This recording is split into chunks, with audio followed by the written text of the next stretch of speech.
Hello everyone. स्वागत है आप सभी का सीटीएच एजुकेशन में। आज के सेशन में हम लोग डिस्क्रीट मैथमेटिक्स के एमसीक्यू क्वेश्चन का सॉल्यूशन करेंगे। ये क्वेश्चन एसबीटी के द्वारा 2022 में पूछा जा चुका है। इन सभी क्वेश्चन का हम लोग डिटेल्स में सॉल्यूशन करेंगे, जिससे आपको आइडिया मिल जाएगा कि डिस्क्रीट मैथमेटिक्स में किस प्रकार के ऑब्जेक्टिव क्वेश्चन पूछे जाएंगे।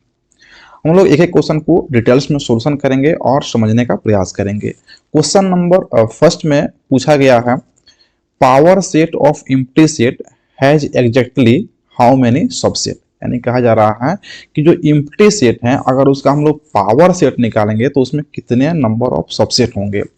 तो हम लोग यहाँ पे समझना होगा सबसे पहले एम्प्टी सेट के बारे में, क्योंकि हम लोग जानते हैं किसी भी सेट का जब पावर सेट निकालेंगे तो उसका पावर सेट 2 के पावर n होता है। यानी कि अगर कोई सेट ए है और उसका पावर हम लोग निकालते हैं, पावर सेट निकालेंगे तो उसको p से रिप्रेजेंट करते हैं। Power set of a is equal to 2 to the power n, जहाँ पे n है number of elements in a set. अब यहाँ पे एम्प्टी सेट की बात की जा रहा है, तो एम्प्टी सेट में जो नंबर ऑफ एलिमेंट्स होते हैं, नंबर ऑफ एलिमेंट्स की संख्या जो होता है वो होता है 0। तो अगर हम लोग किसी भी एम्प्टी सेट को अगर हम 5 से रिप्रेजेंट कर रहे हैं, तो इसके जब हम लोग पावर सेट निकालेंगे तो 2 टू द पावर n, और यहाँ पे n मतलब नंबर ऑफ एलिमेंट, और यहाँ पे नंबर ऑफ एलिमेंट की संख्या कितना है 0 है। तो 2 टू द पावर 0 करेंगे तो वैल्यू कितना जाएगा 1। यानी कि किसी भी एम्प्टी सेट का अगर आप पावर सेट निकालेंगे तो एग्जैक्टली 1 सबसेट उसमें होगा, और इसका राइट आंसर ये हो जाएगा। क्वेश्चन नंबर 2 में पूछा जा रहा है, the cardinality of the set of even positive integer less than 20। Cardinality के बारे में हम लोग जानते हैं कि कार्डिनलिटी होता है किसी भी सेट में नंबर ऑफ एलिमेंट की संख्या, जितने उसमें नंबर ऑफ एलिमेंट्स होंगे उतना ही उसका कार्डिनलिटी हो जाएगा। तो यहाँ पे कह रहा है कि इवन पॉजिटिव नंबर होना चाहिए उस सेट में, और एक और रिस्ट्रिक्शन है कि 20 से कम होना चाहिए। तो कोई भी सेट आप बनाते हैं, जैसे मान लीजिए हम एक्स बना रहे हैं सेट, और इसमें कंडीशन के अकॉर्डिंग कह रहा है इवन पॉजिटिव नंबर, तो इवन पॉजिटिव नंबर आपका सबसे छोटा 2 होता है, उसके बाद में 4 हो जाएगा, 6 हो जाएगा, 8, 10, 12, 14, 16 और 18, जो 20 से कम होगा। अब इसमें एलिमेंट की संख्या आप देखेंगे तो यहाँ पे जाएगा 1, 2, 3, 4, 5, 6, 7, 8 और 9। यानी कि इस केस में जो कार्डिनलिटी होगा वो कितना होगा 9 होगा, क्योंकि यहाँ पे एलिमेंट जो मिल रहा है 20 से कम कम इवन पॉजिटिव नंबर वो मिल रहा है 9। इसका राइट आंसर सी हो जाएगा। क्वेश्चन नंबर 3 में इसमें कहा जा रहा है कि यूनिवर्सल लॉजिक गेट इज, यानी कि कौन सा यूनिवर्सल लॉजिक गेट है। इसको हम लोग डिजिटल में पढ़े हुए हैं, कुआ में भी पढ़े होंगे। तो यहाँ पे हम लोग जानते हैं यूनिवर्सल लॉजिक गेट 2 होता है, एक होता है नैंड और एक होता है नॉर। तो इसका राइट आंसर ये हो जाएगा। यहाँ पे नैंड जो होता है ना यूनिवर्सल होता है, जबकि और नॉट जो है यूनिवर्सल नहीं बल्कि ये बेसिक गेट होता है। नेक्स्ट क्वेश्चन है क्वेश्चन नंबर 4। क्वेश्चन नंबर 4 में कहा जा रहा है, ये यूनिट 1 का क्वेश्चन है मैथमेटिकल लॉजिक का। कहा जा रहा है कंसीडर द स्टेटमेंट्स P, यानी कि एक P है स्टेटमेंट, इसको कंसीडर कीजिए। और P को कहा जा रहा है कि P is sleeping is pleasant, यानी कि स्लीपिंग इज प्लीजेंट कहा जा रहा है। जो सोना होता है, सोना सुखद होता है, यानी कि सोने में अच्छा लगता है, सोना अच्छा लगता है, ठीक है। तब कहा जा रहा है कि नॉट P क्या होगा, यानी कि सोना अच्छा लगता है तो उसको निगेटिव स्टेटमेंट कैसे बनाएंगे। तो यहाँ पे ऑप्शन दिया गया है स्लीपिंग इज नॉट प्लीजेंट, यानी कि सोना सुखद नहीं है। यहाँ पे स्लीपिंग इज ऑलवेज प्लीजेंट, तो यहाँ पे हमेशा सुखद तो नहीं होगा क्योंकि ये निगेटिव स्टेटमेंट नहीं हो रहा है। यहाँ पे स्लीपिंग इज समटाइम्स प्लीजेंट, कह रहा है तो सोना कभी कभी सुखद होता है, ये भी निगेटिव स्टेटमेंट नहीं है।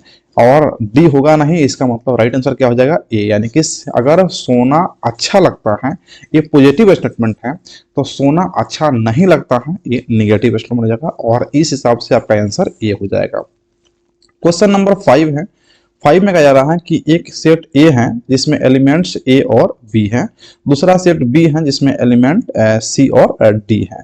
तब कहा जा रहा है कि देन ए क्रॉस बी, यानी कि ए क्रॉस बी निकालिए। तो हम लोग ए क्रॉस बी पढ़े, जब रिलेशन पढ़ रहे थे तो वहां पे पढ़ते ए क्रॉस बी का मतलब होता है ए के सभी एलिमेंट का मैपिंग कीजिए बी के एलिमेंट के साथ। तो ए में अगर आपके पास एलिमेंट है ए एंड बी, और बी में एलिमेंट हैं आपका सी और डी, मतलब है कि पहले आएगा ऑर्डर में ए का एलिमेंट, उसके बाद बी का एलिमेंट। तो ये क्रॉस बी आप यहाँ पे निकालेंगे तो ए के साथ मैपिंग करेंगे बी के सभी एलिमेंट का, यानी कि ए के साथ सी आएगा, तो एक यहाँ पे हो जाएगा relation A comma C. Second A के साथ फिर डी आएगा, तो यहाँ हो जाएगा ए और डी। उसके बाद आ जाएगा बी के साथ, तो बी के साथ मैपिंग करेंगे तो बी के साथ एक बार सी आएगा एक बार डी आएगा, तो यहाँ पे बी और सी हो जाएगा और फिर बी और डी हो जाएगा। तो ये आपका जो है ना यहाँ पे ए क्रॉस बी निकल गया। अब यहाँ पे आप मैच करेंगे तो A C A D B C B D, A C A D B C B D यहाँ पे होना चाहिए, तो ए आपका नहीं होगा। A C A D B C B D, तो यहाँ पे राइट आंसर बी हो गया। क्वेश्चन नंबर 5 का आंसर बी हो गया। नेक्स्ट क्वेश्चन है, ये यूनिट 1 से क्वेश्चन दिया गया है, the converse of statement P then Q, यानी कि पी देन क्यू, इसको हम लोग पढ़ते हैं पी देन क्यू, इसको हम लोग देन पढ़ते हैं। तो पी देन क्यू का कन्वर्स क्या होगा? पी देन क्यू का कन्वर्स कंट्रापोजिटिव इक्विवेलेंस और उसका इनवर्स बताया गया है। आप नोट्स देखेंगे तो नोट्स में आपका पेज नंबर 4 पे इसके बारे में दिया गया है। उसमें बताया गया है कि अगर P देन Q है तो इसका अगर आप कन्वर्स निकालेंगे, कन्वर्स, तो इसका कन्वर्स हो जाएगा आपका Q then P, Q then P इसका कन्वर्स हो जाएगा। अगर इसका इनवर्स निकालेंगे, इनवर्स, तो हो जाएगा not P then not Q। और इसका अगर इक्विवेलेंस निकालेंगे, इक्विवेलेंस निकालेंगे, इक्विवेलेंस, तो जाएगा not Q then not P। तो ये तीनों स्टेटमेंट याद रखेंगे और इसी को आपका कंट्रापोजिटिव भी कहा जाता है। कंट्रापोजिटिव, कंट्रापोजिटिव भी अगर पूछे तब ध्यान रखेंगे। ये नोट्स में एक ही जगह लिखा हुआ है चारों, यानी कि P देन Q का कन्वर्स हो जाएगा Q देन P, इनवर्स हो जाएगा not P not Q, equivalence हो जाएगा नॉट Q नॉट P। यानी कि अगर इसका वैल्यू आप निकालेंगे तो ये लगभग लगभग क्या, ये बराबर ही आता है P देन Q का, इसलिए इसको कंट्रापोजिटिव भी कहते हैं या इक्विवेलेंस भी कहते हैं। इन तीनों चारों स्टेटमेंट को आप ध्यान रखेंगे, इससे ये क्वेश्चन जो है ना निश्चित रूप से देखने को मिलता है एग्जाम में, तो ये आप ध्यान में रखेंगे। तो यहाँ पे आपका इसका राइट आंसर हो जाएगा, यहाँ पे कन्वर्स पूछा गया है तो कन्वर्स हो गया, तो right answer P then Q। तो यहाँ पे राइट आंसर आपका बी हो जाएगा, यानी कि इस स्टेटमेंट का P देन Q का जो कन्वर्स होगा वो Q देन P होगा। नेक्स्ट क्वेश्चन है question number 7, the value of N P N minus 1 is, यानी कि यहाँ पे परमुटेशन की बात की जा रहा है। तो हम लोग परमुटेशन के बारे में जानते हैं कि यहाँ पे एन पी एन माइनस 1 है, इसका आप फॉर्मूला निकालेंगे तो ये जगह फैक्टोरियल एन बटा फैक्टोरियल एन माइनस 1। एनसीआर में अलग होता है, एनपीआर में ये फॉर्मूला होता है। अब इसको आप सोल्व करेंगे तो n ऊपर में से बाहर निकालेंगे तो आपके पास बच जाएगा n माइनस 1 और इसका आप फैक्टोरियल कर सकते हैं, और नीचे में n माइनस 1 का फैक्टोरियल है, ये कट जाएगा तो वैल्यू आपका हो जाएगा n, यानी कि n के बराबर आंसर। तो इसका राइट आंसर ये हो जाएगा, यानी कि क्वेश्चन नंबर आपका जो 7 है इसका राइट आंसर ये हो जाएगा।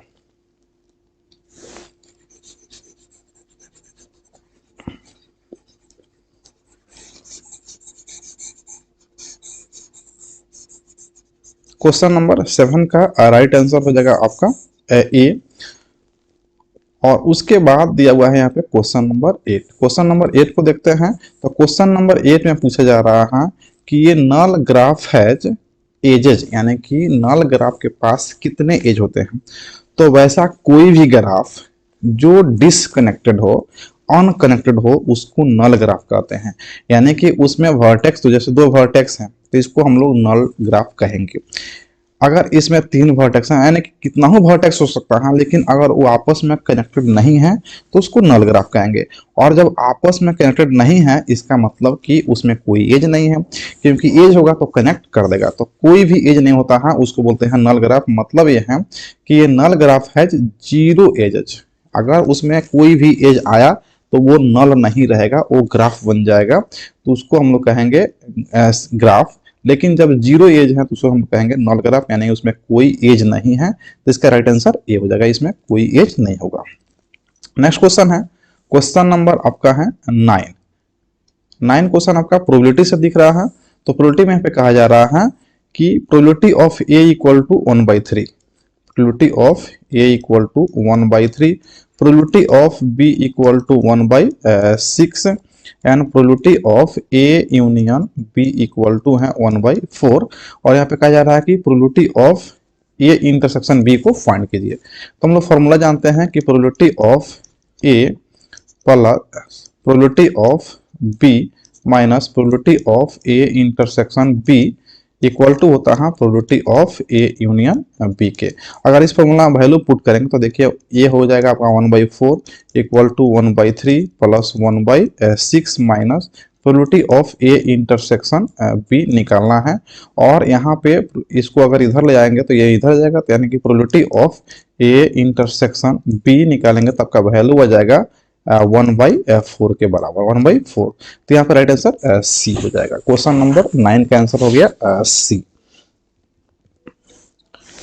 नेक्स्ट क्वेश्चन है क्वेश्चन नंबर 10। क्वेश्चन नंबर 10 में आप देख पा रहे हैं, क्वेश्चन में कहा जा रहा है कि the set of natural numbers is finite, infinite या दोनों या इनमें से कोई नहीं।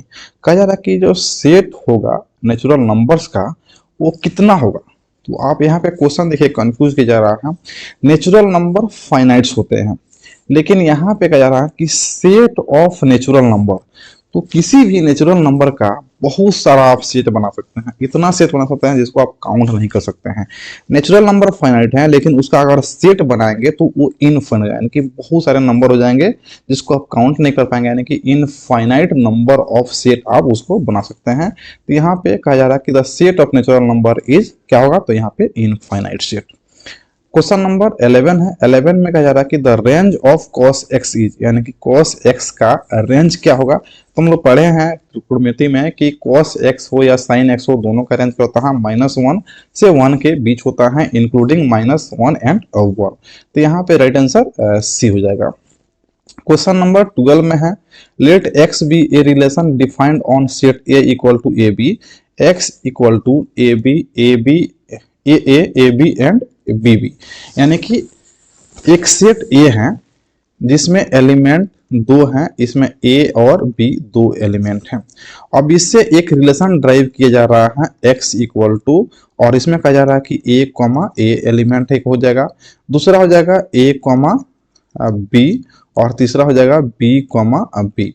अब इसको पूछा जा रहा है कि जो x है, ये x है वो क्या है, ट्रांजिटिव है या सिमेट्रिक है या फिर रिफ्लेक्सिव है। तो हम लोग देखे हैं, पढ़े हुए हैं इन तीनों को, जब तीनों होगा तो इक्विवेलेंस हो जाएगा, लेकिन रिफ्लेक्सिव क्या है, सिमेट्रिक क्या है और ट्रांजिटिव क्या है। तो यहाँ पे अगर जो जितने एलिमेंट हैं उसका खुद का इमेज अगर उसमें है तो वो हो जाएगा रिफ्लेक्सिव, यानी कि आपके पास यहाँ पे क्या है, ए है तो ए का खुद का इमेज है तो ये हो जाएगा सही है, और बी है तो बी का खुद का भी इमेज है, यानी कि दोनों का इमेज है, मतलब ये क्या है, रिफ्लेक्सिव है, ये कन्फर्म है रिफ्लेक्सिव है। अब चेक करते हैं कि सिमेट्रिक है कि नहीं है। तो इसमें क्या होता है कि खुद का भी इमेज होना चाहिए और साथ ही साथ ए के साथ बी का रिलेशन होना चाहिए और बी के साथ ए का भी रिलेशन होना चाहिए। तो ए के साथ बी का तो है, लेकिन बी के साथ ए का यहाँ पे नहीं है, इसलिए ये सिमेट्रिक नहीं होगा। और जब सिमेट्रिक नहीं है, ट्रांजिटिव होने का कोई सवाल ही नहीं होता है। तो यहाँ पे राइट आंसर सी हो जाएगा। तो इस रिलेशन को भी आप एक बार अच्छे से पढ़ रहे हैं, क्योंकि एक क्वेश्चन इससे भी लॉन्ग क्वेश्चन पूछा जाएगा कि रिफ्लेक्सिव, सिमेट्रिक या ट्रांजिटिव के बारे में या फिर इक्विवेलेंस के बारे में, क्योंकि जब भी कोई रिलेशन रिफ्लेक्सिव, सिमेट्रिक और ट्रांजिटिव होता है तो वो इक्विवेलेंस होता है। तो रिफ्लेक्सिव को कैसे हम लोग चेक करते हैं या कैसे क्वेश्चन को सोल्व करेंगे, सिमेट्रिक केस कैसे चेक करेंगे, ट्रांजिटिव क्या होता है, इसको एक बार अच्छे से स्टडी कर लेंगे, इसे क्वेश्चन पूछा जाएगा। क्वेश्चन नंबर 13 है, which of the following is not a Fibonacci number. Fibonacci number हम लोग सी लैंग्वेज में बहुत सारे प्रोग्राम इसका बनाए हुए हैं। क्या होता है फिबोनाची नंबर, तो जो खुद यानी कि दो कंसेक्यूटिव नंबर्स को जोड़ने के बाद जो नेक्स्ट नंबर प्राप्त होता है उसे हम लोग फिबोनाची नंबर कहते हैं। अगर आपके पास कोई दो नंबर हैं तो आप उसे फिबोनाची नंबर निकाल सकते हैं। जैसे एक नंबर आपके पास 0 है, दूसरा यहाँ पे 1 है, दोनों को ऐड करेंगे तो 1 हो जाएगा, फिर इन दोनों को ऐड करेंगे तो फिर 2 हो जाएगा, फिर नेक्स्ट दोनों को ऐड करेंगे तो यहाँ पे 3 हो जाएगा, फिर दोनों को ऐड करेंगे तो यहाँ पे आपका 5, फिर उसके बाद दोनों को ऐड करेंगे तो 8, यानी कि दो कंसेक्यूटिव ऐड करते जाएंगे, नेक्स्ट आपका नंबर निकलते जाएगा यहाँ पे 13, फिर आपका हो जाएगा 21, फिर जगह 34, फिर जगह 55, उसके बाद फिर जगह आपको 5 1 यहाँ पे 34 है, तो यहाँ पे 89। तो इसमें आप देखेंगे 8, तो 8 यहाँ पे आ रहा है तो 8 होगा, 14 नहीं आ रहा है, 55 आ रहा है, तो यहाँ पे कह रहा है कि कौन फिबोनाची नंबर नहीं है, तो राइट आंसर इसका बी हो जाएगा, यानी कि 14 जो है वो फिबोनाची नंबर नहीं है। क्वेश्चन नंबर यहाँ पे 14 है, और 14 में कहा जा रहा है कि a equal to A B C, यानी कि एक सेट ए है जिसमें एलिमेंट 3 है ए बी सी, और दूसरा सेट बी है जिसमें एलिमेंट की संख्या एक ही है, वो है सी। इसमें कहा जा रहा है कि क्या हो सकता है, क्या ए होगा सबसेट बी का या बी होगा सबसेट ए का। तो यहाँ पे जो छोटा होता है वो सबसेट हो जाता है, तो बी छोटा है तो हो जाएगा बी इज सबसेट ऑफ ए, इसका राइट आंसर बी हो जाएगा। क्वेश्चन नंबर 15 है, इसमें पूछा जा रहा है कि the origin and terminus of a walk are same, the walk is known as. कहा जा रहा है कि जो ओरिजिन है और टर्मिनस है उन दोनों जो है सेम पॉइंट पे हैं, तो वाक क्या कहलाएगा। वाक का मतलब क्या होता है कि ट्रेवल द ग्राफ, यानी कि ग्राफ का जो एज होता है उसका वाक थ्रू होता है, उस पे वाक अप करते हैं और जहां से शुरू करते हैं वहीं पे पहुंच जाते हैं। इसका मतलब क्या है, इसका मतलब है वो क्लोज ग्राफ है। जैसे कि यहाँ पे एक जो है ना ग्राफ, हम यहाँ पे ग्राफ बना रहे हैं, ये आपका ग्राफ हो गया, ठीक है, ये ग्राफ हो गया। तो यहाँ से आप शुरू किए और यहाँ से मूव किए, ऐसे मूव करने के बाद यहाँ पे आए और यहाँ से यहाँ आए और उसके बाद जो है ना यहाँ से इधर आए, तो यहाँ पे फिर इसी पॉइंट पे चला गया, तो इसका मतलब क्या होगा, क्लोज होगा। अगर कोई क्लोज ग्राफ यानी कि ओरिजिन और टर्मिनल उसका सेम नहीं है, वो ओपन ग्राफ है, लेकिन यहाँ पे कह रहा है कि दोनों ही क्या है, सेम है, तो ये क्या होगा, क्लोज ग्राफ होगा, इसका राइट आंसर बी हो जाएगा। क्वेश्चन नंबर यहाँ पे है आपका 16 में पूछा जा रहा है कि the mean of binomial distribution is. Binomial distribution आप पढ़े हैं, नोट्स में भी आप देखेंगे कि बाइनोमियल डिस्ट्रीब्यूशन के बारे में बहुत सारे क्वेश्चन जो है ना प्रैक्टिस करवाया गया है, नोट्स में दिया गया है, उसका सोल्यूशन भी, और नीचे में उसका फॉर्मूला लिखा गया है कि बाइनोमियल डिस्ट्रीब्यूशन में जो मीन होता है, मीन का फॉर्मूला होता है एन इंटू पी। उसके बाद इसमें वेरियंस आपको पढ़ना है, वेरियंस का फॉर्मूला इसका होता है एन पी क्यू, और स्टैंडर्ड डेविएशन आता है, स्टैंडर्ड डेविएशन का फॉर्मूला होता है रूट अंडर वेरिएंस, ऐसा भी आपको ऑब्जेक्टिव में देखने को मिल सकता है। तो यहाँ पे रूट अंडर वेरिएंस का मतलब क्या है, एनपीक्यू। तो ये तीनों फॉर्मूला जो है ना आपको सब पेज में, यानी कि प्रोबेबिलिटी के जब नोट्स देखेंगे तो उसमें सबसे लास्ट में लिखा हुआ है mean variance of standard deviation of binomial theorem. तो बाइनोमियल डिस्ट्रीब्यूशन में मीन यहाँ पे पूछा जा रहा है, मीन पूछा जा रहा है, तो मीन का फॉर्मूला क्या होता है, एनपी, यानी कि इसका राइट आंसर ए हो जाएगा, एनपी। क्वेश्चन नंबर 17 है, 17 में पूछा जा रहा है कि factorial n plus 2 equal to 60 into factorial n minus 1 है, then the value of n। यहाँ पे n का वैल्यू पूछा जा रहा है, तो आप यहाँ से देखेंगे n प्लस 2 है, तो यहाँ पे हम नीचे में यहाँ इसको सोल्व कर देते हैं, n प्लस 2 बाहर निकालेंगे, फिर n प्लस 1 बाहर निकालेंगे, और फिर n बाहर निकालेंगे तो बचेगा क्या, n माइनस 1 का यहाँ पे फैक्टोरियल बचेगा। ओके, ये फैक्टोरियल हो गया, और इक्वल टू है 60 इंटू फैक्टोरियल n माइनस 1। तो इन दोनों को आप काट देंगे तो बचेगा क्या, n into N plus 1 into N plus 2 equal to 60। अब इसको जो है ना आपको निकालना है n का वैल्यू, तो यहाँ पे रहेंगे 3 इंटू 3 प्लस 1 यानी कि 4 इंटू 3 प्लस 2 यानी कि 5 इक्वल टू 60। तो आप देखेंगे कि 3 इंटू 4 इंटू 5 60 के बराबर हो जाएगा, यानी कि n का वैल्यू क्या हो जाएगा, 3 हो जाएगा। तो यहाँ पे राइट आंसर ए हो जाएगा, n का वैल्यू 3 हो जाएगा।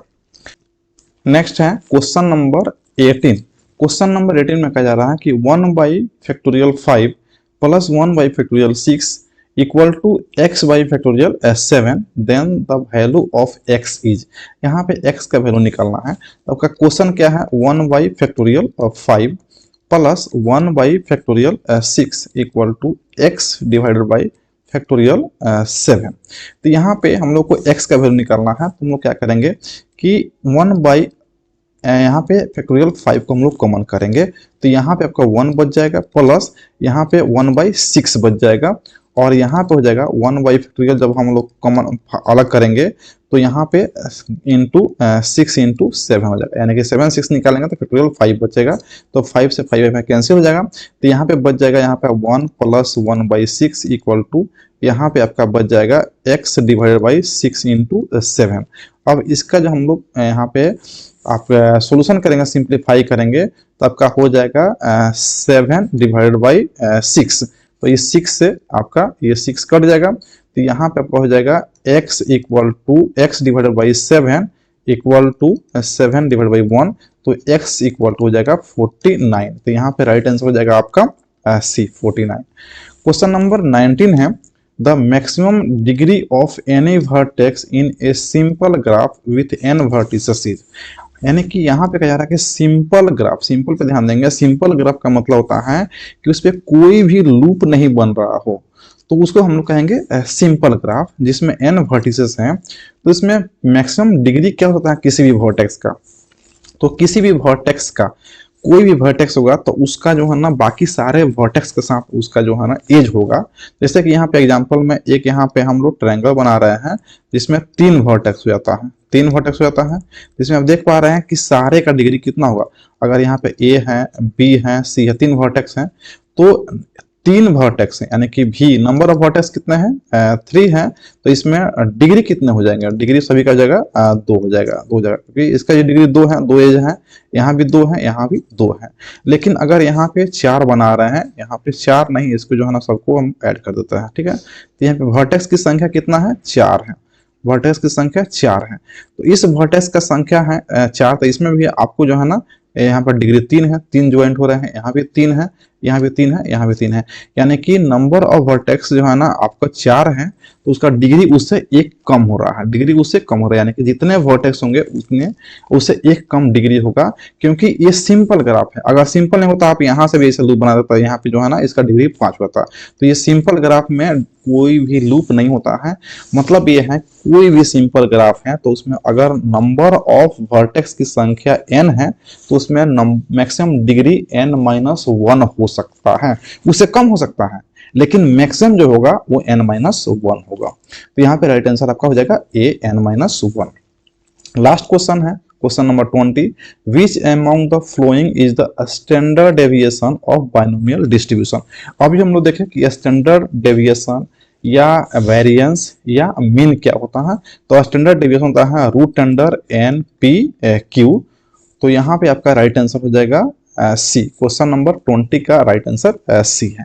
तो यहाँ पे हम लोग कंप्लीट 20 MCQ को सॉल्यूशन किए जो प्रीवियस ईयर में पूछा जा चुका है, इसको आप अच्छे से एक बार देखें और उसके अकॉर्डिंग जो है ना आप आइडिया लगा सकते हैं कि किस प्रकार के क्वेश्चन जो है ना आपसे पूछे जा सकते हैं, और जो आपको यूनिट है उसको अच्छे से अगर आप स्टडी कर लेंगे तो हमें उम्मीद है कि आप जो है ना 16 से 17 क्वेश्चन आप खुद से सोल्व कर सकते हैं ऑब्जेक्टिव को।